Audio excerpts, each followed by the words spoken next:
হাসরবাসীর বিচার ওপেন হইব, ওপেন। যে দুনিয়ার যে এরকম গুনাহ করছে এরকম আলামত লইয়া উঠবো। দুনিয়া যারা জিনা করছে লজ্জাস্থান দিয়া ফুইস পড়বো। হাসরবাসী দেখবো এমনি ভাবে যে সুদ খাইতো এ মাথা লইয়া জিনে ধরা রোগীর মতো উঠবো। মানুষে দেখবো। আল্লাহর নবী বলেন কিয়ামতের ময়দানে আল্লাহ পাক একজন হাফেজের মা, আলেমের বাপ মার মাথায় আল্লাহ নিজের হাতে পাগড়ি পরায় দিল। আল্লাহ পাক কইবা দুনিয়ার জমিনে তোমাদের সন্তানের মাথায় পাগড়ি পরাইছে মানুষ, কিন্তু আজকে তোমরা বাপ মার মাথায় পাগড়ি পরাইমো আমি আল্লাহ নিজে। এত সম্মান, এত ইজ্জত একজন হাফেজের বাপ মারে আল্লাহ দিবা, আলেমের বাপ মারে আল্লাহ দিবা। যুবক সন্তান যদি তোমার মৌতের সময় পাশে বসে সূরা ইয়াসিন পড়ে, নবীজি বলেন সন্তানের ইয়াসিন পড়ার বদৌলতে আল্লাহ পাক মরণের কষ্ট মাফ করে দেয়। এই সন্তান যদি আমার জানাজা পড়ায়, দুনিয়াতে বাবা হওয়া স্বার্থ, মা হওয়া স্বার্থ, সন্তান যদি বাপ মার জানাজার নামাজ পড়ায়, ইমাম সাহেব নামাজ পড়াইলে চোখ দিয়া পানি আইতো না, কিন্তু আমার সন্তান যদি জানাজার নামাজ পড়ায় অবশ্যই তার চোখ দিয়া পানি পড়ব, চোখ দিয়া পানি পড়ব। কবরের সামনে গিয়ে সূরা ইয়াসিন তেলাওয়াত করব। আল্লাহ পাক রব্বুল আলামিন কবরের আযাব আল্লাহ মাফ করে দিব। হাদিস শরীফে আল্লাহর নবী রহমতের নবী বলেন একটা ছোট বাচ্চা বাবার মাথার পাশে বসে বাবার কবরের পাশে দাঁড়ায় সূরা ইয়াসিন তেলাওয়াত করে, আল্লাহ পাকের নাম নিয়া আল্লাহ পাকের কালাম তেলাওয়াত করে। এই অবস্থায় কবরের ভিতরে বাবার আযাব হইতেছিল, আযাব। আল্লাহ পাক রব্বুল আলামিন আযাবের ফেরেশতাদেরকে ডাক দিয়া কয়, আর এই ফেরেশতারা আযাব তোমরা বন্ধ রাখো।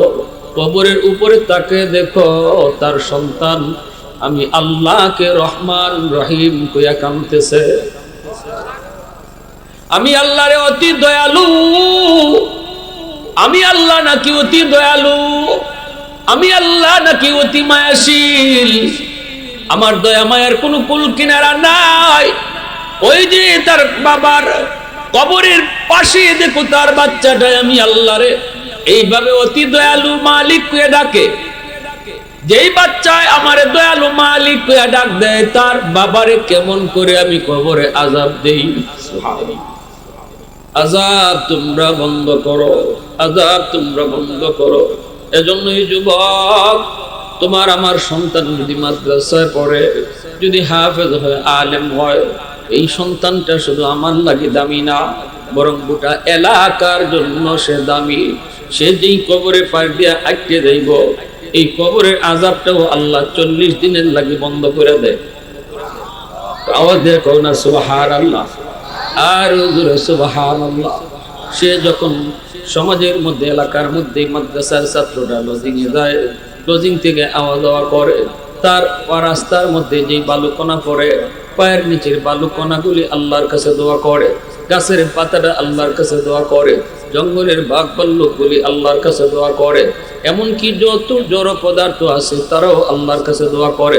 নবীজি বলেন ইন্নাল আলিমা ইস্তাগফিরু লাহু মান ফিল আরদ ওয়া মান ফিস সামা হাত্তাল হিতানু ফি জওফিল মা ওয়া ফি রিওয়ায়াতিন আন-নামলাতু ফি জুহরিহা।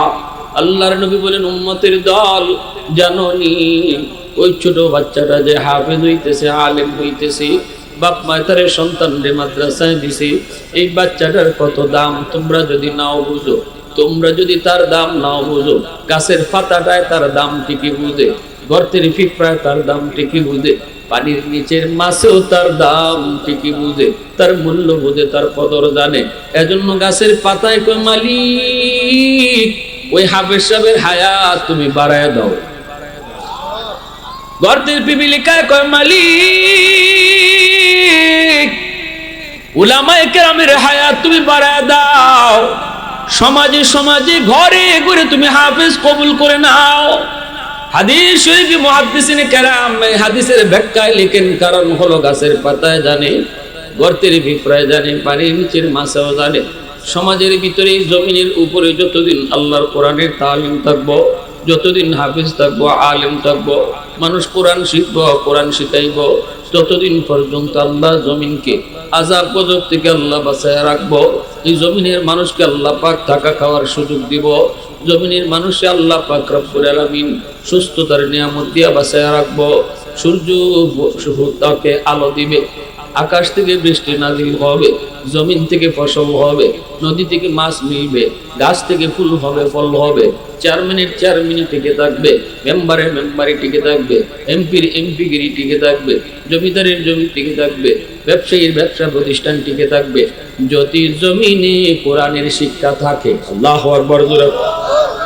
আল্লাহর জমিনে যদি আল্লাহর কোরআনের তালিম বন্ধ হয়ে যায়, আল্লাহ দুনিয়ার সমস্ত মানুষের জীবন বন্ধ করে দিবে। কোরআনের তালিম যদি বন্ধ হয়ে যায়, আল্লাহ কারো জীবন বাকি রাখবে না, সবার জীবন বন্ধ করে দিবে। 4 মিনিট টিকে থাকবে না, মেম্বারি টিকে থাকবে না, গাছ থেকে আর ফুল হবে না, জমিন থেকে আর ফসল হবে না, আকাশ থেকে আর বৃষ্টি নাজিল হবে না। আর আমরা আল্লাহ পাকের নিয়ামত নিয়ে বেঁচে থাকার সুযোগ পাবো না। কোরআনের তালিম যদি বন্ধ হয়ে যায়, তাহলে জমিনের মধ্যে পর শুধু আযাব আর গজব আইব। এই আযাব আর গজবের ভিতরে আমি আপনি অশেষ হয়ে যাইব। জঙ্গলে বাঘ ভাল্লুক আযাব গজবে পড়ি দেইব, গর্তের পিঁপড়া আযাব আর গজবে পড়ি দেইব, পানির নিচের মাছ সেও আযাব আর গজবের ভিতরে পড়ি দেইব। এজন্যই আল্লাহর নবী বলছেন, গর্তের পিঁপড়া কয় আল্লাহ হাফেজ সাহেবদের হায়াত বাড়ায় দাও, আলেমের হায়াত বাড়ায় দাও। যদি হাফেজে কোরআনের হায়াত বাড়ে, তাহলে জমিনের হায়াত বেড়ে যায়। উলামায়ে কেরামের সংখ্যা যত বাড়বো, হাফিজ সাহেবদের সংখ্যা সমাজে যত বাড়বো, আল্লাহ জমিনের হায়াত তত বাড়ায় দেবে। কোরআনের তালিম যতদিন জমিনে চলবো, আল্লাহ জমিন টিকায় রাখবো। তালিম বন্ধ, জমিনে আল্লাহর নিয়ামত আসা সব বন্ধ, খালি আযাব আর গজবে। এজন্য কিয়ামতের আগে আল্লাহ জিবরাইল আমিনকে বলবেন, জিবরাইল যাও, কিয়ামত কাছেই গেছে, জমিন থেকে কোরআনের হরফ তুলে নিয়ে আসো। তখন জিবরাইল আমিনের মাধ্যমে আল্লাহ পাক কোরআনের হরফগুলি তুলে নেবেন। পৃথিবীর কোনো জায়গায় কোরআনে হরফ পাওয়া যাবে না। কোরআনের ফাতা আছে কিন্তু হরফ নাই, তার মানে দুনিয়ার হায়াত শেষ। এখন আযাব আর গজব, খালি গজব আর গজব, খালি ঠাটা আর ঠাটা, খালি ভূমিকম্প আর ভূমিকম্প। এইভাবে আল্লাহ জমিনকে উল্টায় পাল্টায় দেব, মানুষ আর রাখবে না। তখন কি আমার চেয়ারম্যানই করার সুযোগ থাকবে? জোরে কই, তখন কি আমার মেম্বারি করার সুযোগ থাকবো? নিজে বাঁচলেন না মেম্বারি, বাসবাড়ি তো সুযোগ নেই। চেয়ারম্যানই করার সুযোগ আছে কোত্থেকে? বাসবাড়ি তো সুযোগ নেই। এজন্যই চেয়ারম্যানের টিকে আছে, মেম্বারি টিকে আছে, আমি জমিদারের জমি টিকে আছে, আমি ঘরওয়ালার ঘর টিকে আছে, সব টিকে আছে এই জমিনে কোরআনের শিক্ষা হয়েছিল। আওয়াজ দেখুন সুবহানাল্লাহ। প্রশংসা করব কার? আরো জোরে কার? ওয়াহদাতি কি হিফাজত নেহি বেকুওতে বাজু, ওয়াহদাতি কি হিফাজত নেহি বেকুওতে বাজু, आती नहीं कुछ कमी हक ले खुदा दा, आती नहीं कुछ कमी हक ले खुदा दा। ऐ मर्द खुदा तुझको कुव्वत नहीं हासिल, जा बैठ किसी गार में अल्लाह का करिया। ये सच है कि बातिल की तरफदार नहीं हम, गद्दार न समझो हमें गद्दार नहीं हम, गद्दार न समझो हमें गद्दार नहीं हम। फूलों की तरह नरम मिजाज अपना है नज़र, हम तीर नहीं नेज़ा व तलवार नहीं हम तीर नहीं नेज़ा व तलवार नहीं हम। মুসলমানের আওয়াজে অল্প সময় একটু মহব্বতের সাথে জিকির করি, লা ইলাহা ইল্লাল্লাহ, লা ইলাহা ইল্লাল্লাহ।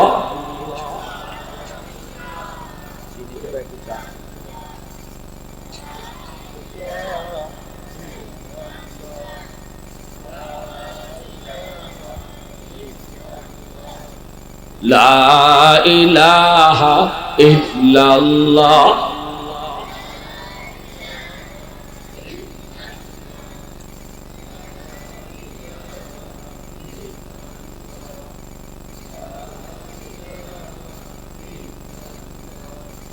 লা ইলাহা ইল্লাল্লাহ। লা ইলাহা ইল্লাল্লাহ মুহাম্মাদুর রাসূলুল্লাহ। জোরে সুরে বলি সাল্লাল্লাহু আলাইহি ওয়াসাল্লাম। হাসরের মাঠে আল্লাহ একজন মানুষে মাফ করতে চাইবা, কিন্তু উসিলা লাগবে। হাসরের মাঠে আল্লাহ ছোট ছোট উসিলায় বহু মানুষে মাফ করে দিবে। হাসরের ময়দানে আল্লাহর কুদরতি কলিজায় ৯৯ ভাগ দয়া মায়া থাকবে। আল্লাহ সবসময় আসামির পক্ষে থাকবে, গুনাহগারের পক্ষে আল্লাহ থাকবে। কোন রকম কোন একটা উসিলায় নিয়ে আল্লাহ জাহান্নামীরে মাফ করতে হবে। আল্লাহ খালি উসিলা করবে। বিচারকের আসনে বসা থাকবেন আল্লাহ, আর আমার আপনার নবী থাকবেন প্রধান অতিথি। পাশের চেয়ারে আল্লাহ রসুলকে বসায় রাখবেন। বিচারকের আসনে আল্লাহ বসবেন, আর আল্লাহ তার বান্দা বান্দিরে খালি কোন উসিলা মাফ করুন যায়, খালি উসিলা খুঁজবা। আল্লাহ খুঁজবা, বান্দা একটু উসিলা বাইর কর, তোর মন চাইতেছে মাফ করে দেবে। যেহেতু উসিলা পায় আল্লাহ নিজে কইবা। কত দুনিয়ার জগতে কোন আলেমের মজলিসে তুই বসছিলি? দুনিয়ার জমিনে যদি কোন আলেমের মজলিসে তুমি বসো, এই উসিলাটাই আমি আল্লাহ আজ তোমারে মাফ করে দিলাম। সে তখন কইব না গো মালিক, মনে পড়ে না। আল্লাহ পাক তখন কইব, বান্দা একটু খেয়াল করে দেখ, কোন আলেমের সাথে জীবনে একসাথে খাইছো? এই উসিলাটাও যদি পাই আমি আল্লাহ তোমারে মাফ করে দিব। কইব না গো মালিক, মনে পড়ে না। এবার আল্লাহ কইবা, বান্দা তুই একটু কর, দুনিয়ায় কোনদিন কোন এমন ঘরে থাকছো নি যেই ঘরে আগে কোনো আলেম থাকতো? কইব না, মনে পড়ে না। আল্লাহ কইবা, বল বল, দুনিয়াতে তোর সন্তানের নাম কোন আলেমের নামে নাম রাখছো নি? এই উসিলাটাও যদি পাই আমি আল্লাহ মাফ করে দিব। এজন্য নাম, সন্তানের নামটা একটা বিষয়, এটা যেভাবে খুশি ভাই নাম রাখুন নাই, মন চাইলেই নাম রাখুন নাই, আলেমদের পরামর্শ নিও। কারণ সন্তানের নাম, নিজের নাম, এটাও আল্লাহর কাছে নাজাতের উসিলা হইব, নাজাতের উসিলা হইব।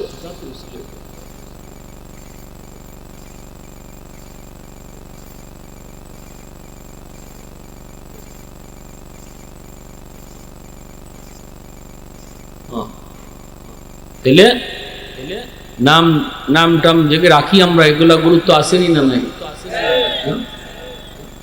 আজে বাজে নাম রেখেন না সন্তান, নাম রেখে লিখছে তুফান। বলার নাম যদি তুফান রাখে তো তুফানও তুইব। ফুলার নাম তুফান, হিটের নাম কি থাকবে? হিটের নাম বুলেট। তুফান আর বুলেট লইয়া গড় থাকলে রহমত আইব কোত্থেকে? কি ভাই, রহমত করতে গাইব। এই জন্য সন্তানের নাম টাম যে রাখি আমরা, এগুলো এক সময় ছিল, আমরা শুরু থাকতে দেখছি মসজিদের ইমাম সাহেবের না জায়গায় কেউ নাম রাখতে, কিন্তু এখন ওই নেট থেকে আর নিজের নাম বাইর করে রাখি, ঠিক না? নি নাম বাইর করে অনেকটাই নাম, এরকম নাম রাখছি, নামটা অর্থ অর্থ আর আমরা খুঁজে পাই না। নাম রাখবার আগের না জিনিসটা অর্থ কিতা, ঠিক না? নি কোরআন শরীফ আছে, কোরআন শরীফ আছে দেখি তো নাম রাখা যাইতো না। কোরআন শরীফে ফেরাউনের নামও আছে, ঠিক না? নি কোরআন শরীফ থাকলেই নাম রাখা যাইব না তো। এজন্য আলেম দরকার, নামের অর্থ ভালো হইতো। একজন আলেমের আলেমের নাম টার্গেট করে সন্তানের নাম রাখলে আল্লাহ রসুল কইছেন হাসরের মাঠে এটাও বাপ মার নাজাতের উসিলা হইল। আল্লাহ তোমার নবীর অমুক একজন নায়েব রসুল, একজন আলেম, একজন আল্লাহওয়ালা, ওনার নামে আমার সন্তানের নামটা রাখছি, আরে এটাও বাপ মার নাজাতের উসিলা। আল্লাহ পাক যখন বলবেন বলো তো সন্তানের নাম কোন আলেমের নামে নাম রাখছনি, কইব না গো মালিক তাও রাখছি না, এই উসিলা আল্লাহ পায় না। এইবার আল্লাহ পাক রব্বুল আলামিন হাদিস কা নাম ছিল ইমাম গাজ্জালী রাহমাতুল্লাহি আলাইহি তার দাকাইকুল আখবার নামক কিতাবের ভিতরে ইমাম গাজ্জালী রাহমাতুল্লাহি আলাইহি ইনি আনছেন এই হাদিস খানা। এই অবস্থায় আল্লাহ পাক রব্বুল আলামিন তারে মাফ করার কোন উসিলা পান না। আল্লাহ পাক কোন উসিলায় তারে মাফ করবেন? এবার আল্লাহ পাক ফেরেশতাদেরকে বলতেছেন ফেরেশতারা কোন উসিলা তো পাই না রে মাফ করার, এখন তোমরা জেগাও, তোমরা একটু জেগাও দুনিয়াতে তার এমন কোন বন্ধু ছিল কি না যে বন্ধু আলেমদেরকে মহব্বত করত। এখন আল্লাহ গেছি গে ইনডাইরেক্ট একটু ঘুরাইয়া নিয়ে আলেম ওলামার সাথে সম্পর্ক আছে, একটু ঘুরাইয়া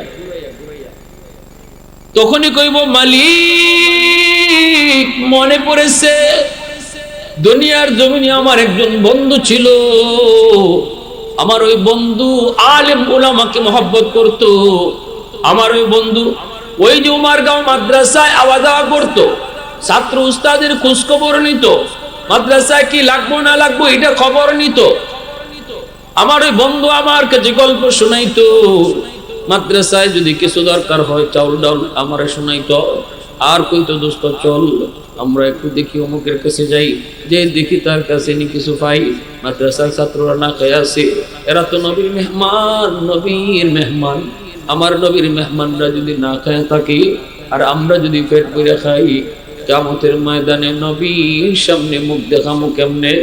আমার এই কথা কইয়া মাঝে মাঝে এখানে লই দিত। এই বন্ধুর সাথে আমার সম্পর্ক ছিল। আল্লাহ পাক তখনই কুদরতি মুস্কি হাসি দিয়ে কইব বান্দা আর জাহান্নামে যাওয়া লাগতো না। ফেরেশতারা আমার বান্দারে ফিরে আনো। উলামায়ে কেরামের সাথে তার সম্পর্ক ইনডাইরেক্ট প্রমাণিত হয়েছে, ডাইরেক্ট না, ইনডাইরেক্ট সম্পর্ক প্রমাণিত হয়েছে। এই উসিলা আমি আল্লাহ তারে মাফ করে দিলাম। প্রশংসা একটু আওয়াজ দিয়ে বলেন কার করবে? একটু আওয়াজ দিয়ে কোন কার? আহাদুন লাইসা কামিসলিক সামাদুন লাইসা কাফাদলিক লিমানিল মুলকু তুবু ইতু সাদাওয়ার খুদাই তো খুদাবন্দ ইয়ামি নি তো খুদাবন্দ ইয়াসারি তো খুদাবন্দ জমিনি তো খুদাবন্দ সামাই তো রহিমি তো করিমি তো সামিঈ তো বসিরি তো মুইজ্জি তো মুদিল্লি তো মালিকিল আরশি বজাই বরি আজ চুম চিরাই বরি আজ সুরত রঙ্গি বরি আজ ইজ্জ নিয়াজি বরি আজ বিম উমিদি বরি আজ খুরদন ও খুফতন বরি আজ তুহমত মরদন বরি আজ বিম উমিদি বরি আজ রঞ্জ বালাই। আল্লাহু আকবার। মোহাব্বতের সাথে জিকির লা ইলাহা ইল্লাল্লাহ।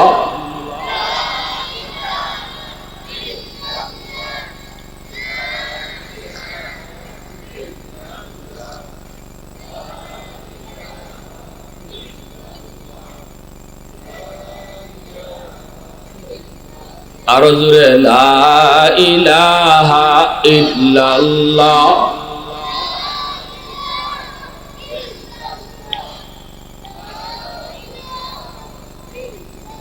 লা ইলাহা ইল্লাল্লাহু মুহাম্মাদুর রাসূলুল্লাহ। জোরে সুরে বলি সাল্লাল্লাহু আলাইহি ওয়াসাল্লাম।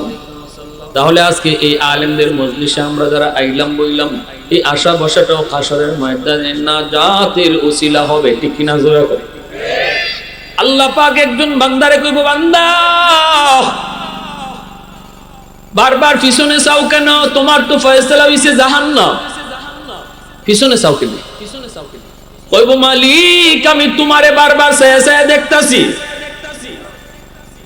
আল্লাহ কইবা আমারে কেন লাগি দেখো? ও দুনিয়াতে শুনেছি তোমার নাম রহমান, তোমার নাম রহিম, তুমি আরহামুর রাহিমিন, তোমার কলিজায় 99 ভাগ দয়া মায়া থাকবো। তুমি ছোট ছোট উসিলায় বহু বান্দা বান্দিরে মাফ করে দিবা। আলেমদের জবানে শুনছি, আল্লাহ ওয়াজও গেছি বইছি, আলেমদের জবানে শুনছি, আল্লাহ পাক কইব বান্দা, ও বান্দা তুই শুনছ, ঠিকই শুনছ, হ মালিক, এজন্য বারবার আশা নিয়ে চাইতেছি কোন উসিলায় জানি তুমি আমারে মাফ করে দেও।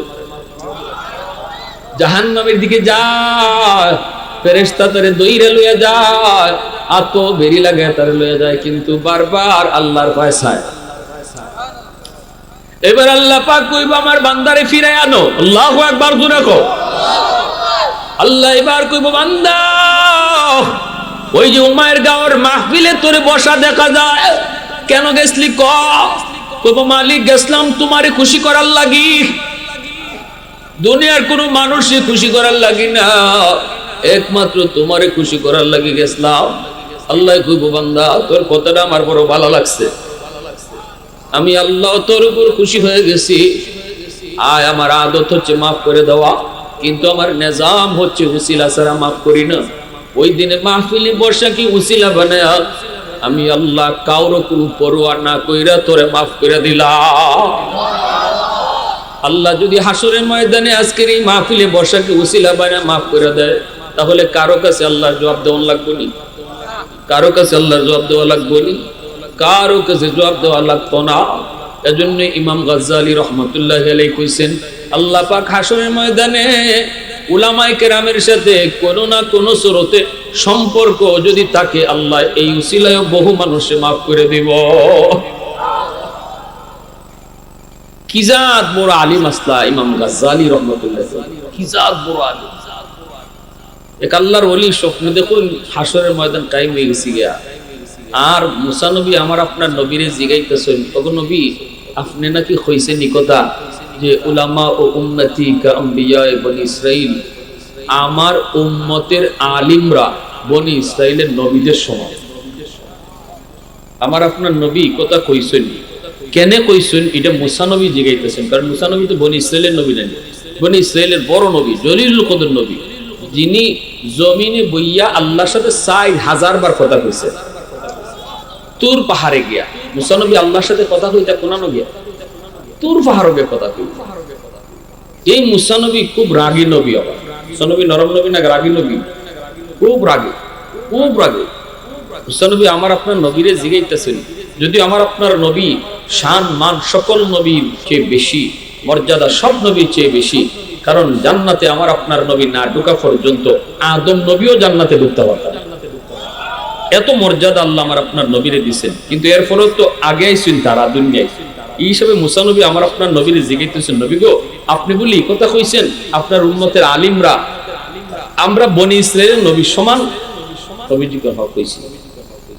তো মুসা নবী কইতেছেন এটা কেমনে কইলেন, আমার তো বুঝে আসে না। উম্মত আবার আমরা মত উম্মতের আলিমরা, আমার আপনার নবী তখন মুস্কি হাসি দিয়ে কন, ওই যে আমার পাশে একজন আমার উম্মতের আলিম বসা আছে, তারে আপনি একটু জিগাইলেন, কোনটা জিগাইলে টের পাইবা আমি কথা কেনে কইছি। নবীজির পাশে বসা ইমাম গাজ্জালী, আল্লাহু আকবার জোরে কও। তখন মুসা নবী ইমাম গাজ্জালীর কাছে গিয়ে এখন, ও মিয়া নাম কিটা তোমার? গরম নবী নানি সেত বেশি তো। ইমাম গাজ্জালী রহমাতুল্লাহি আলাইহি আদবের সাথে কই, আমার নাম গাজ্জালী, আমার বাপের নাম অমুক, আমার দাদার নাম অমুক, দাদার বাপের নাম অমুক, তার বাপের নাম অমুক, তার বাপের নাম অমুক, তার বাপের নাম অমুক, কইতে কইতে কইতে কইতে কইতে কইতে একদম আদম আলাইহিস সালাম পর্যন্ত গেছেন। মুসা নবী কই ইন্না লিল্লাহি, মুসা নবী নিজের তো কইতে পারতা না যে তাইলে দাদার দাদার নাম কি, আল্লাহ যদি না কই। কিন্তু এই উম্মতের আলিমে তারে জিগাইলাম না, বাপের নাম কইছে তো কইছে, দাদার নামও কইছে, তারপরে যে খাওয়া শুরু করলো কইতে কইতে একদম, এটা কি সহজ না কঠিন? জোরে খোকা এখানে পারবানি আপনারা দাদার দাদার নাম কোথায় কোথায় দাদা না, হ্যাঁ দাদার দাদার নাম তো আমরা ঠিক করতে জানতাম। এবার মুসা নবী আরেকটু গরম হয়েছে, এমে রাখো তোমার জিজ্ঞাসি আমি তোমার নাম, তুমি বেশির থেকে বেশি তোমার বাপের নাম কইবা। অত লম্বা খেলে করছো, অত লম্বা জবাব তো আমি জানতাম যে এত লম্বা খেলে করছে। এমনি ইমাম গাজ্জালী রহমতুল্লাহ আপনাকে আল্লাহ জিজ্ঞাসিল আমা তিলকা বিয়ামিনকা ইয়া মুসা, মুসা তোমার ডান হাতে এটা কিতা? আল্লাহ জানতে চাইছে আপনি ডান হাতে ওইটা কিতা, আপনি কইতে এটা আমার না, কিন্তু আপনি কোন কিতা আলাহি আসাই আতাওয়াক্কাউ আলাইহা ওয়া আহুশু বিহা আলা গানামি ওয়া লিয়া ফিহা মাআরিব উখরা। এটা আমার হাতের লাঠি, এই লাঠি দিয়ে আমি বর্গে চলি, এই লাঠি দিয়ে আমি গাছের পাতা মারি, এই লাঠি দিয়ে বকরি রাখালি করি। কত লম্বা জবাব দিলাম। আপনি আল্লাহর এই প্রশ্নের জবাবে এক কথা কইলি এটা আমার হাতের লাঠি, এই লাঠি দিয়ে আপনি কি করেন এটা তো আল্লাহ জানতে চাইছেন। আল্লাহর প্রশ্নের জবাবে এত লম্বা জবাব কেনে দিছেন? মুসা নবী করি বাকি এজন্যই তো নবী কইছে আমার একজন আলিম দেখে টেস্ট করে, এই কথা কেনে কইছি বুঝবা। তো মুসা নবী কইতেছেন আরে আমি যে এত লম্বা জবাব দিছি আমার মাবুদের লগে একটু কথা কওয়ার চান্স পাইছি। আমি তো আমার মাবুদের আশিক, আমার মাবুদ দিল আমার মাশুক, আমি তো আল্লাহর প্রেমিক। প্রেমিক তার মাশুকের লোক একটু কথা কওয়ার সুযোগ পাইছে, কম কথা মন বসছে না, এর জন্য একটু লম্বা জবাব দিচ্ছি। কথা কওয়ার সুযোগ পাইছি, এই সুযোগটারে কাজে লাগাইছি। ইমাম গাজ্জালী রহমতুল্লাহ আলাইহি কোন আমিও জীবনে খালি মুসা নবীর নাম শুনছি, জীবনে দেখছিও না, মাতার সুযোগ হইছে না। আজকে একটু মাতার সুযোগ হইছে, কম কথায় জবাব দিতে মন বসছে না, তাই লম্বা জবাব দিছি। আরো জোরে আল্লাহু আকবার। সাথে সাথে মুসা নবীকে আমার বুঝে গেছে কেন আপনার নবী কথা কইছে উলামা উম্মতি কা আম্বিয়া বনি ইসরাইল। এজন্য আমার ভাইরা বন্ধুরা, উম্মতের উলামায়ে কেরামের মর্যাদা কি পরিমাণ। হাসরের ময়দানে একজন আলেম, একজন মাদ্রাসার ছাত্র অথবা একজন আলেম যদি কোনো ভুলও করে দুনিয়ায়, এই ভুলটা করলে পরে আল্লাহ পাক হাসরের ময়দানে বিচার করব পর্দার আড়ালে। আল্লাহু আকবার জোরে কও। সমস্ত হাসরবাসীর বিচার ওপেন হইব, ওপেন। যে দুনিয়ার যে এরকম গুনাহ করছে এরকম আলামত লইয়া উঠবো। দুনিয়া যারা জিনা করছে লজ্জাস্থান দিয়া ফুইস পড়বো। হাসরবাসী দেখবো এমনি ভাবে যে সুদ খাইতো এ মাথা লইয়া জিনে ধরা রোগীর মতো উঠবো। মানুষে দেখবো যে যে নমুনার যে যে হায়ওয়ানের আকৃতি নিয়ে চলছে। কুত্তার আকৃতি, কুত্তার বৈশিষ্ট্য হইল হিংসা করা, ঠিক না? হ্যাঁ, কুত্তা দেখবেন ই মরা গরু একলা হে খাইতা পারতো না, এটা ভালো করে জানে। এরপর আরেকটা কুত্তার আইবার দেয় না, দেখুন আরেকটা কুত্তা আইলো ইহে দৌড়ায়, অথচ নিজেও জানে একলা পারতো। দুনিয়ার জমিনে যে মানুষগুলার মধ্যে হিংসা ছিল, একা একা খাওয়ার চিন্তা ছিল, মানুষে দিত না, খালি একলা একলা খাইতো। এই মানুষগুলা হাসরের ময়দানে কুত্তার আকৃতিতে উঠবো। এমনি ভাবে আমার ভাইয়েরা বন্ধুরা, যে হায়ওয়ানের যে আকৃতি, যে স্বভাব যার মধ্যে ছিল, হাসরের ময়দানে ওই হায়ওয়ানের আকৃতিতে সবাই উঠবো। মানুষগুলা বুঝে লাইব, মানুষই বুঝে লাইব এই ইজাত গুনাহ করছে, এ হিজাত গুনাহ করছে, এ অমুক গুনাহ করছে, এ ইজাত গুনাহ করছে। কিন্তু উলামায়ে কেরামের শাস্তিটা আল্লাহ পাক রব্বুল আলামিন পর্দার আড়ালে নিয়ে করব। তামাইয়াজু ইয়া মাশারুল উলামা তামাইয়াজু বাইনাহুম। আল্লাহ কইব ও উলামায়ে কেরামরা, তোমরা সাধারণ হাসরবাসী থেকে আলাদা হয়ে যাও। আল্লাহু আকবার। পর্দার আড়ালে আল্লাহ নিব, আল্লাহ নিয়ে কইব আমি তোমার সিনার মধ্যে কোরআন দিছিলাম বড় মায়া কইরা, জাহান্নামের আগুনে জ্বালাইবার লাগি না। কেন তুমি অন্যায়টা করছো? যার সিনার মধ্যে কোরআন ঢুকবো এটা বাহাদুরি করে ঢুকানি যায় না। মেম্বারের ফুলা ওইলি হাফিজ সাহেব হইতে পারে না, চেয়ারম্যানের ফুলা ওইলি হাফিজ সাহেব হইতে পারে না, এমপির ফুলা ওইলি হাফিজ সাহেব হইতে পারে না। ক্ষমতা দিয়ে সব করা যায়, কিন্তু সন্তানরে হাফিজ বানানি যায় না। টাকা দিয়া হরিণের চোখ কিনা যায়, কিন্তু সন্তানরে হাফিজ বানানি যায় না, ঠিক কিনা? জোরে কও। ব্যারিস্টারি ডিগ্রি কিনা যায় টাকা দিয়া, কিন্তু সন্তানের সিনা আল্লাহর কালাম ঢুকানো যায় না। এজন্য দেখবেন কোটি কোটি টাকার মালিকের পুত আলিম হইতে পারে না, হাফিজ হইতে পারে না, কিন্তু রিকশাওয়ালার পুত হাফিজ হয়ে যায়। গরিবের ফুত হাফিজ হয়ে যায়। এটা কেন হইছে? কারণ আল্লাহ কয় সুম্মা আওরাসনাল কিতাব আল্লাযীনা ইসতাফাইনা মিন ইবাদিনা। আল্লাহ পাক রব্বুল আলামিন কয় জানুনি কোরআন কার সিনার মধ্যে ঢুকবো এটা আমি আল্লাহ যাচাই করি। আল্লাহু আকবার জোরে বল। আল্লাহ কয় আমি যাচাই করি কার সিনার মধ্যে আমি আমার কালামকে আমানত রাখবো। যেই সিনাটারে আমি আল্লাহ চয়েস করি এই সিনার মধ্যে আমি কোরআন ঢুকাই। এইবার তার বাপ মন্ত্রী মিনিস্টার নাকি তার বাপ একজন রিক্সাওয়ালা এটা আমি দেখি না, আমি দেখি সিনা, বাচ্চার সিনাটা আমার পছন্দ হইলেই তার সিনায় কোরআন রাখি। আওয়াজ দিয়ে সুবহানাল্লাহ। তাহলে কার সিনার মধ্যে কোরআন ঢুকবো এটা জানেন কে? মালিকের নাম আওয়াজ আসতে কেন জোরে বলেন, কে জানেন কে? কার ছেলে হাফিজ হইব, কার সন্তান আলিম হইব জানেন কে? যেই বাবা বেশি বেশি চোখের পানি জড়াইব, যেই মা বেশি বেশি আল্লাহর দরবারে কানবো, এই বাপ মার সন্তানরে আল্লাহ পাক সহজে আলিম হাফিজ বানাইব। যেই বাবাই মাদ্রাসারে অন্তর দিয়ে মহব্বত করব, যেই মা আলেম উলামারে মহব্বত করে খাওয়াইব, এই বাপ মার সন্তানরে আল্লাহ হাফিজ আলিম বানাইব। আর যদি কেউ মাদ্রাসারে বালা না পায়, আলিম উলামারে বালা না পায়, তার সন্তানরে আল্লাহ কোনদিন আলিম বানাইতো না, তার সন্তানরে আল্লাহ হাফিজ বানাইতো না।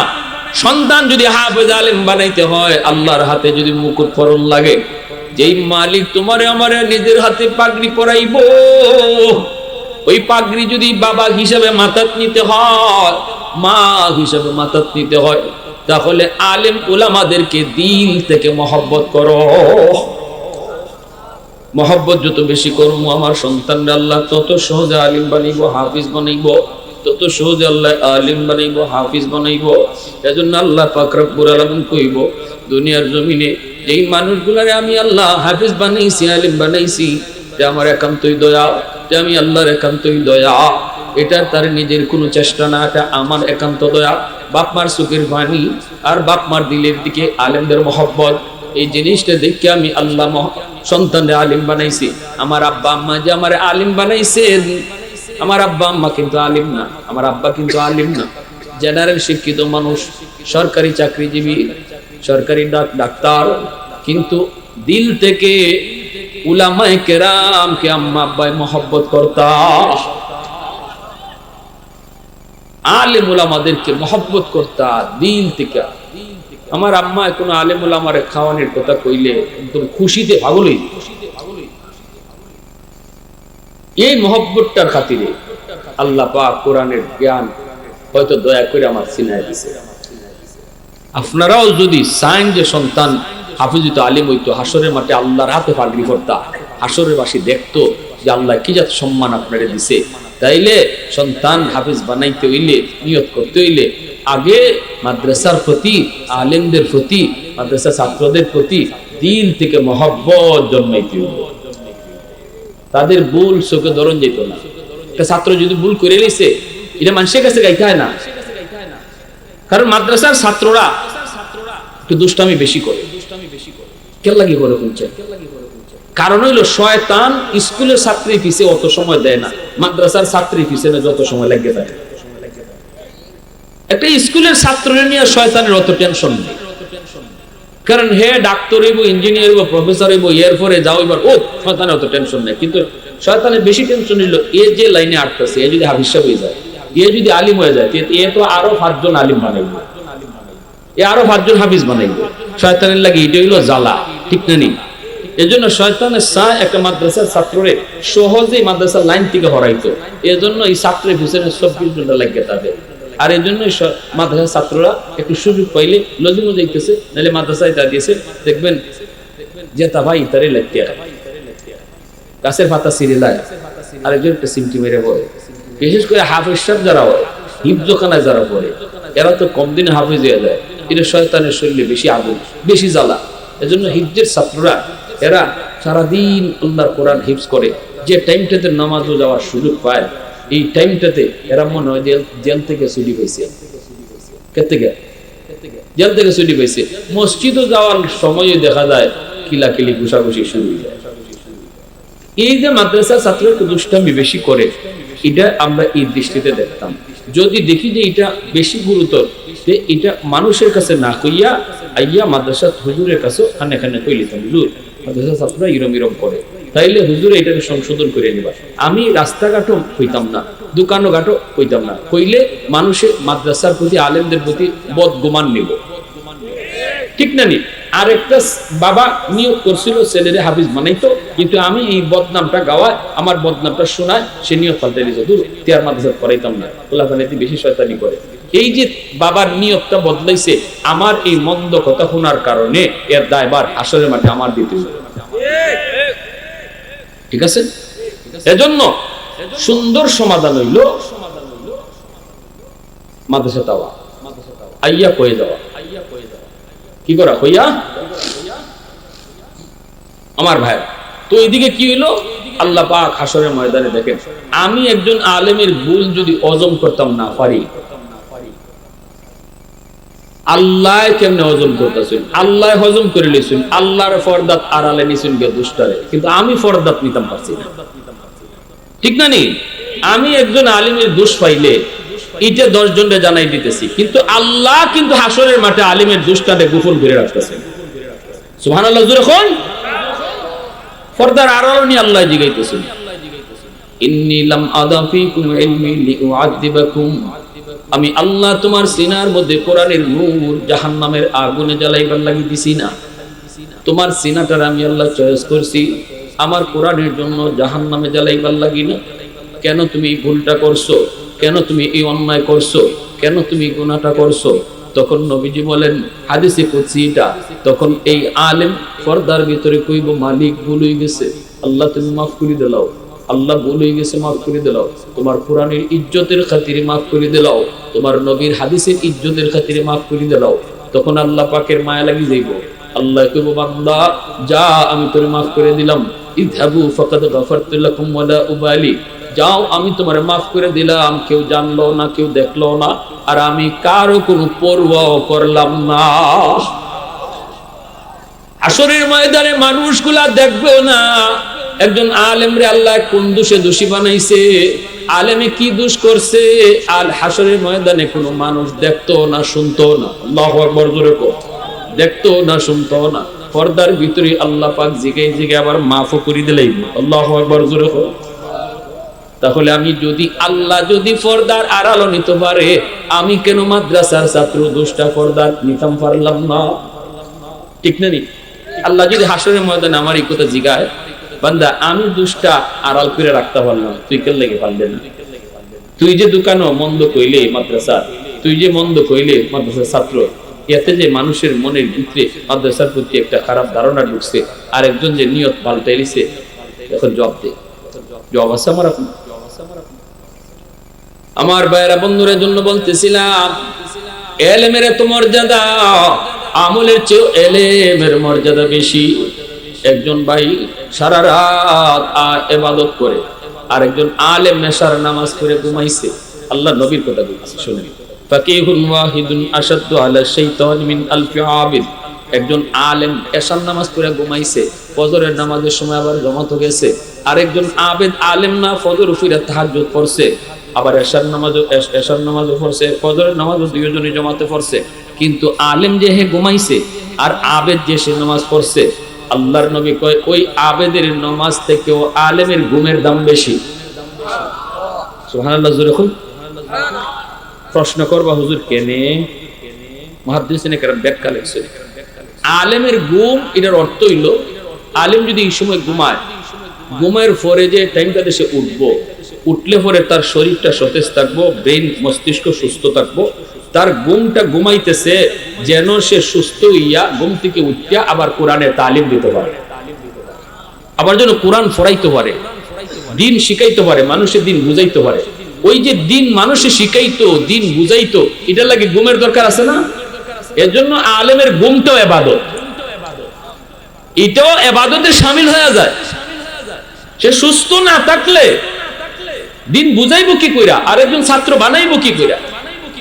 শয়তান কয় 1000 আবিদ্রেও আমার অত কষ্ট হয় না আমার হতো আনতে, কিন্তু একজন আলেমরে আনতে আমার খুব কষ্ট হয়। এজন্য ইমাম গাজ্জালী রহমতুল্লাহি আলাইহি একদিন শয়তানে কয়, কি শুনবেন? ইনি তাহাজ্জুদের সময় উঠবেন খালি ঘুম থেকে, এমনি শয়তানে কয় ও ইমাম গাজ্জালী, আমি আল্লাহ হইতেছি। শয়তানে কয়, অদৃশ্য গাইবী আওয়াজ, আমি আল্লাহ হইতেছি, তোমার ইবাদতের উপরে আমি আল্লাহ খুব খুশি হয়ে গেছি, আর তাহাজ্জুদ করণ লাগতো না, আর ইবাদত করণ লাগতো না, এখন মরণ পর্যন্ত আমি তোমার ইবাদতের পেনশন দিলাইছি। শয়তানে কয়। আমরা যদি শেষ সাইতে সালের উপরে এরকম আওয়াজ শুনি, আল্লাহ কইল বলে তোমারে আমি ইবাদতের পেনশন দিলাইছি, পরের দিনে আমার বাড়িতে লাল শালুর পতাকা উড়বে, মাজার হয়ে যাবে, ঠিক না নি? বলে আল্লাহ আমার খেলাফতি দিলাইছিল, কিতা দিছেন? কবে আল্লাহ আমার দিলাইছিল ডাইরেক্ট খেলাফতি, হিসাব হইয়া লাল শালু মাথা দুটাত লাগাইয়া, বলে মিয়া আসিনো আমারে, আল্লাহ আমার লগে কথা বল, আমার ফাও মাটিতে লাগতো না। কিন্তু ইমাম গাজ্জালী রহমতুল্লাহ আলাইহি কোন আস্তাগফিরুল্লাহ আস্তাগফিরুল্লাহ আস্তাগফিরুল্লাহ, আল্লাহ তোমার হেফাজত, তোমার আশ্রয় চাই, আল্লাহ আমারে মাফ করো। এইভাবে যখন কইছেন তখন এই শয়তানে কয়, কেন কি হইছে? আমি তোমারে খারাপ কি কইলাম? তুমি কি আমারে বিশ্বাস করো না? ইমাম গাজ্জালী কইল, আল্লাহ ই কথা কইতেই পারেন না, তুই আল্লাহ না, তুই ইবলিস। এমনি ইবলিস কেমনে বুঝলা? আমি যে আল্লাহ না, ইবলিস বুঝছো কেমনে? ইমাম গাজ্জালী কইন, বুঝছি কেমনে? আল্লাহ কোরআনের মধ্যে কইছেন ওয়াবুদ রাব্বাকা হাত্তা ইয়াতিয়াকাল ইয়াকিন। আল্লাহ তার নবীরে কইতেছেন, নবী গো মরণের আগ পর্যন্ত আমার ইবাদত করো। যে আল্লাহ তার নবীরে কইন মরণ পর্যন্ত ইবাদত করো, কি আল্লাহ আমার মতো ইমাম গাজ্জালীর ইবাদতে পেনশন কেমনে দেবে? কথা বুঝাইছে? এই জিনিসটা ইনি ইলম থাকার কারণে ধরছেন না, ইলম না থাকলে কি ধরা সম্ভব হইতো? এখন ইবলিসে কয়, ও তোমার ইলমে তোমারে বাঁচাই দিবে। ইমাম গাজ্জালী কোন আস্তাগফিরুল্লাহ, এটা তুই আরো বড় ধোঁকা দিছো। কয় এখন আবার কি দোষ করলাম? তোমার ইলমই তো তোমারে বাঁচাইছে। ইমাম গাজ্জালী কয়, না, আমার ইলমের বড়াই দেই না আমি, আমার আল্লাহর দয়ার মায়ায় বাঁচাইছে। সুবহানাল্লাহ, আওয়াজ দিয়া হোক। তখন ইবলিসে কইছিল, ইমাম গাজ্জালী শোনো, তোমার মতো বহু পণ্ডিতরে, বহু আবিদরে আমি এরকম গাইবী আওয়াজ দিয়ে আল্লাহ সাজ্জা পানি খাওয়াইছি, কিন্তু তোমারে পারছি না, তোমারে পারছি না। আমার পরের কথাটা আগেরটা থেকে আরো বেশি ভয়ঙ্কর ছিল, পরের কথাটা আগেরটা থেকে আরো বেশি ভয়ঙ্কর ছিল। তোমার ইলম তোমারে বাঁচাই দিয়েছে। এজন্য আমলের চেয়ে ইলমের দাম বেশি, ঠিক কি না? যখন আমি যে নামাজ পড়বো, আমি যে আল্লাহরে খুশি করতাম, আমি যে তওবা করতাম, কেমনে করতাম, কেমনে আল্লাহরে খুশি করন, এটা ইলম না থাকলে জানা যাইবো? এজন্য বলছিলাম যে আয়াত পড়ছি, ইল্লা মান তাবা ওয়া আমানা ওয়া আমিলা আমালান সালিহা ফাউলাইকা ইউবাদদিলুল্লাহু সাইয়্যাতিহিম হাসানাত। আল্লাহ পাক বলে, আমার বান্দা যখন তওবা করে, তওবার লগে লগে তওবাকারী আল্লাহর ওলি হয় কেমনে, এটা আলেমে জানে। তওবার করার সাথে সাথে ওলি হন যায় কেমনে? আল্লাহ বলে, তওবার লগে লগে তার যত গুনাহ ছিল সব গুনাহরে আমি নেকি বানাই দিলাম। তওবাকারী তওবা করার আগে যদি তার গুনাহ থাকে সাগর পরিমাণ, তওবার সাথে সাথে আল্লাহ সাগর পরিমাণ নেকি বানায় দেয়। তওবাকারী তওবার আগে যদি তার গুনাহ থাকে পাহাড় পরিমাণ, তওবার লগে লগে পাহাড় পরিমাণ নেকি আল্লাহ বানায় দেয়। এজন্য একজন মানুষ তওবা করার আগে ছিল গুনাহগার, আর তওবা করার লগে লগে হয়ে যায় আল্লাহর ওলি। কারণ তখন আর আমলনামায় কোনো গুনাহ থাকে না, খালি নেকি আর নেকি। ওই যে গুনাহ আছিল পিছনে, এই গুনাহরে তো আল্লাহ সমান নেকি বানায় দিলাইছে। এজন্য হাসরের মাঠে তওবাকারী কইবে, আল্লাহ এই আমলনামা আমার না, এটা তোমার ফেরেশতারা ভুলে আমারে দিলাইছে, এটা মনে হয় আর কারো আমলনামা। আল্লাহ ফেরেশতারা ভুল করছে, আমি অত আমল করছি না, এই আমল আমি করছি না। আল্লাহ কইবে, আমার ফেরেশতারা ভুল করে না, ফেরেশতারা ঠিকই তোমার আমলনামা তোমার এত দিছে। আল্লাহ এত নেকি করতে গেল, আমি তো অত নেকি করছি না। আল্লাহ কইবে, বান্দা তুই যে মাহফিলে বুঝা তওবা করছিলে, তোর তওবাটা আমার অত ভালো লাগছে, তোর যত গুনাহ ছিল সব গুনাহরে আমি আমার তরফ থেকে নেকি বানায় দিলাইছি। তাহলে তওবা কারা কারা নিয়ত আছে একটু করতাম, হাত উঠে আল্লাহরে দেখাও। আল্লাহ আমরা আর জীবনে গুনাহ করতাম না।